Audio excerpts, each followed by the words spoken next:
Hello, I'm Tyler, this is the Imaginary Axis, and let's start today's episode off with a riddle. A man walks into a hotel with infinite rooms, but finds they're all booked. There is no space left. The manager tells him, "Oh, that's no problem, I'll prepare a space for you right away," and does so by ordering the residents of room 1 into room 2 into room 3, etc. And since there are infinite numbers, this effectively creates an empty room. How is this possible? We don't know. I cheated. The math for this problem works out because of infinity, but it seems to go against common logic.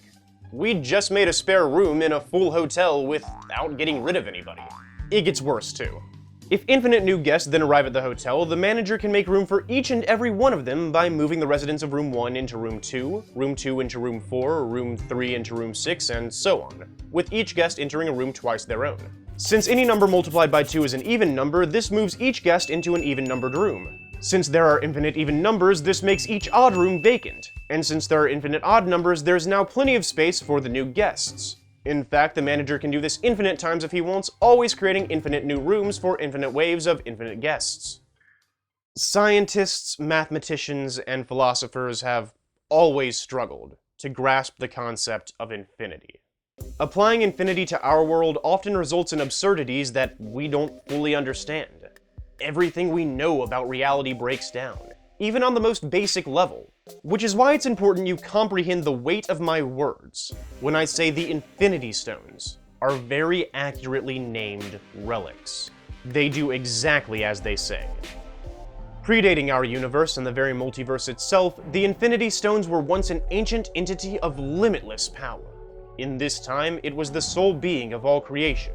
It was all that was, and all that was it. No one would fault you for calling this endless entity God. And when God decided to live no more, it committed a form of cosmic suicide that resulted in the birth of everything we know. Let there be light. But that kind of power never just vanishes. Instead, through one form or another, each universe in the resulting multiverse forged its own variation of the Infinity Stones, the last remnants of God's being, each holding full authority over some aspect of that tiny speck of an infinite creation. If you've spent any time reading Marvel comics or watching Marvel movies, you might be familiar with these.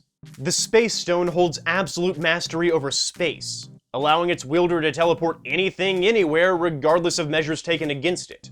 It can alter the distance between objects, violate the laws of physics, and even allow things to exist in multiple places simultaneously. The Time Stone allows infinite manipulation of time, the ability to travel through it as well as see through it, to stop, slow down, or speed up time, bend time, age and de-age objects, and exist at multiple places throughout time at once. The Power Stone, when properly utilized, can increase anything's strength and durability to infinite levels. Its wielder can shatter any object of their choosing with no effort and is completely indestructible. The Mind Stone provides limitless psychic abilities and omnipotence over the mind. Its wielder can control all minds, read all minds, rewrite memories, telekinetically move anything, and shut down any mind of its choosing, no matter how strong. The Soul Stone can observe, attack, split, duplicate, create, destroy, or even steal a target's spirit. It can manipulate the soul of any and every individual in existence. The living, the dead, a life from another universe, it doesn't matter. And the Reality Stone can alter existence to its wielder's choosing. It shapes standard logic and universal laws in accordance with its owner's whims. These stones are some of the most dangerous artifacts in any reality, because their ties to an entity that literally made up everything gives them full authority over, well, everything. For this reason, they should be kept far apart from each other, and never gathered in the same space, because if anybody were to ever collect all of them, he or she would truly be infinite. As far as we know, there are only 2 hard limits on the stone's powers. 1. The stones cannot be used to destroy themselves.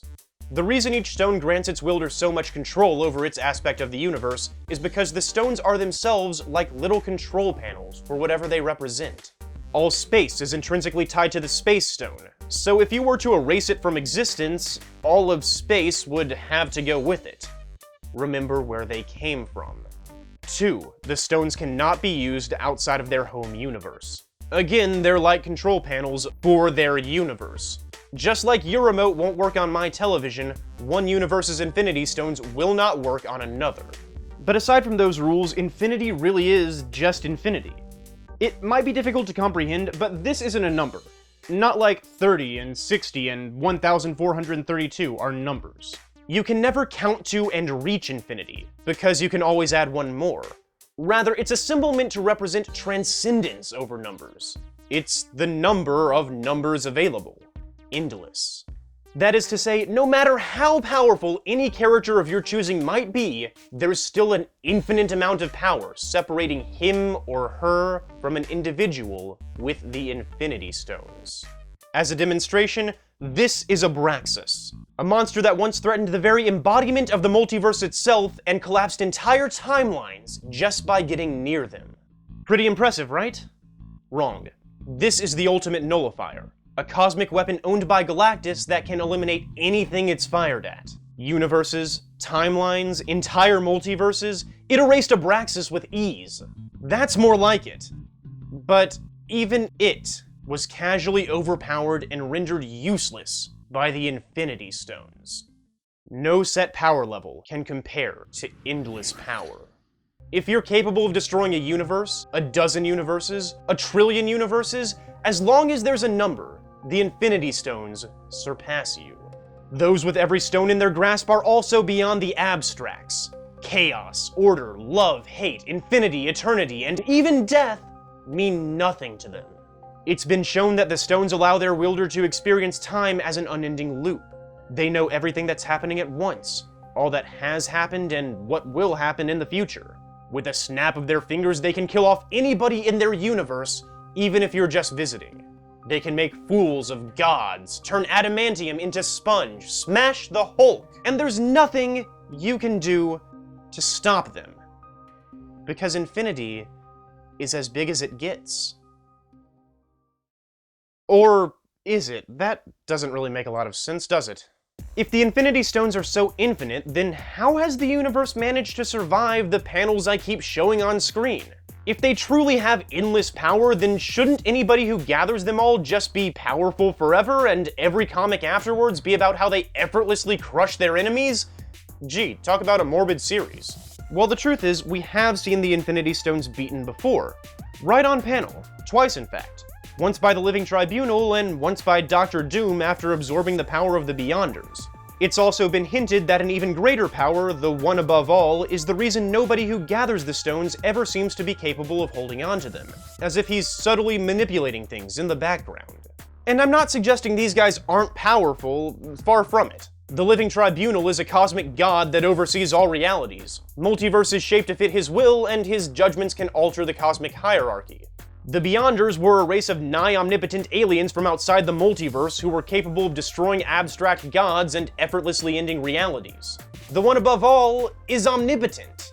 But as impressive as that all sounds, that still means there are at least 3 beings more powerful than the supposedly infinite Infinity Stones. How do we explain this? Perhaps the stones aren't really infinite after all? Or maybe these very smart beings just happen to know about a weakness in the stones that we don't. Or maybe we should stop treating the word infinite like it means unlimited. This line will help us find the limit to the Infinity Stone's infinite power. Notice how it's only one-dimensional. That is to say, it has nothing but length. This square, on the other hand, has length and width along with an actual area. It's two-dimensional. That's right, kids, basic geometry is about to help you defeat the Infinity Stones. I hope you've been studying. Now, notice that no matter how long this line is, it will never have any area as long as it's one-dimensional.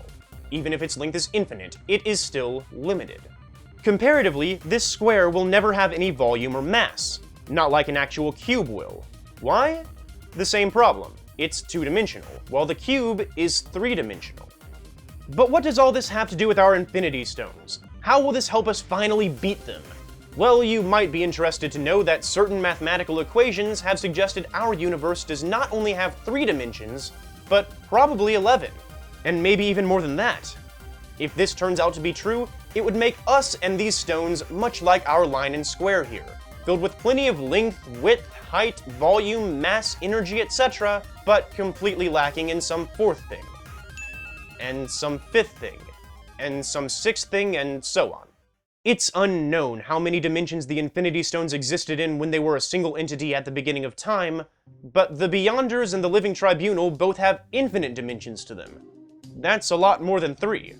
And the one above all somehow has even more than that, existing above dimensions altogether. In short, just because something is infinite in one dimension does not mean it is infinite in all of them. Still don't believe me? Well, we can actually demonstrate this ourselves with a Menger sponge, a mathematical concept that basically takes a cube and punches so many holes in it that it eventually has infinite surface area, but 0 volume. If there were little two-dimensional creatures living on this model, they'd all be very impressed that the object was infinite from their perspective. But from our perspective, it's not only less than infinite, it doesn't even exist. The Infinity Stones are our Menger sponge. Everybody in our reality is baffled by the fact that their power never ends, but the gods above us probably don't find them very impressive at all. And I know this might all sound like nonsense to some of you. Infinity is infinity, and that's all there is to it. But infinity itself never made much sense in the first place, did it? That's because none of this makes sense. Not to us, anyway. We're just following where the math takes us. In all our lives, we'll only ever see one speck of a cosmos that might stretch out forever. What's nonsense to us might well be common sense everywhere else. Historically, if the math suggests it, that's how things work, so have we finally taken it too far? Or are we just not thinking crazy enough? Either way, if infinity does exist, we have an infinite amount of time to figure it out, and an infinite amount to learn about it. Have fun exploring. Hey, you know what makes me infinitely happy? People watching to the end of my video, so, props for that. If you'd like to see me use science to analyze fiction more often, then subscribe to the channel or check out some of these related videos. Likes and comments always help a bit too, and share this with your friends if they're the kind who likes this kind of stuff. But more importantly than that, have a great day.